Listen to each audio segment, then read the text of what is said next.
Salut à tous, bienvenue dans cette nouvelle vidéo. Alors aujourd'hui, nous allons voir dans cette vidéo comment est-ce que on va générer des semelles et on va analyser notre structure, c'est-à-dire on va vérifier si notre structure n'a aucun problème de connexion.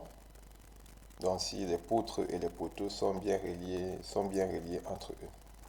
Alors pour ce faire, nous allons générer donc nos semelles au niveau de la fondation. Donc on va descendre, et là nous sommes en fondation. Et au niveau des icônes, donc nous avons cette icône à ce niveau.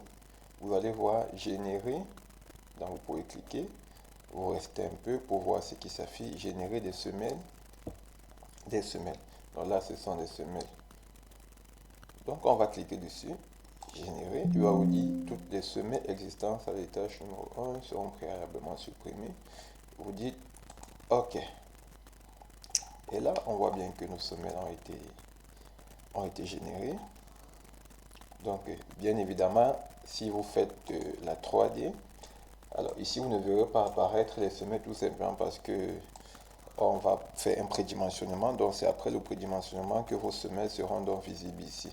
Tout simplement parce que, vu qu'elles ne sont pas encore prédimensionnées, ici, elles sont des sections 0, pas 0 avec un H aussi qui vaut 0. Donc, raison pour laquelle elles ne sont pas visibles au niveau de notre 3D. Alors, par la suite, nous allons faire donc une analyse de notre structure pour voir si effectivement elle a été bien modélisée. Alors, cette analyse ne consiste pas à vérifier si les éléments sont bien calculés, non, juste une vérification de notre structure, c'est-à-dire si les poutres ont été bien axés avec les poteaux, si nos dalles sont bien appuyées et tout. En fait, donc c'est à ça que c'est cette vérification. Pour ce faire, on va tout simplement aller dans analyser, vérifier, saisie. Alors, on vérifie notre saisie, qu'elles sont constantes. On nous dit il n'y a pas d'erreur détectée. Alors, ça veut dire que notre conception, notre structure, notre conception structurelle, autant pour moi, a été bien faite. Donc là, on peut cliquer sur OK. Alors, donc, je vous remercie donc d'avoir écouté cette vidéo, bien qu'elle n'était pas longue. Alors, n'oubliez pas de liker, de commenter, de vous abonner et de partager.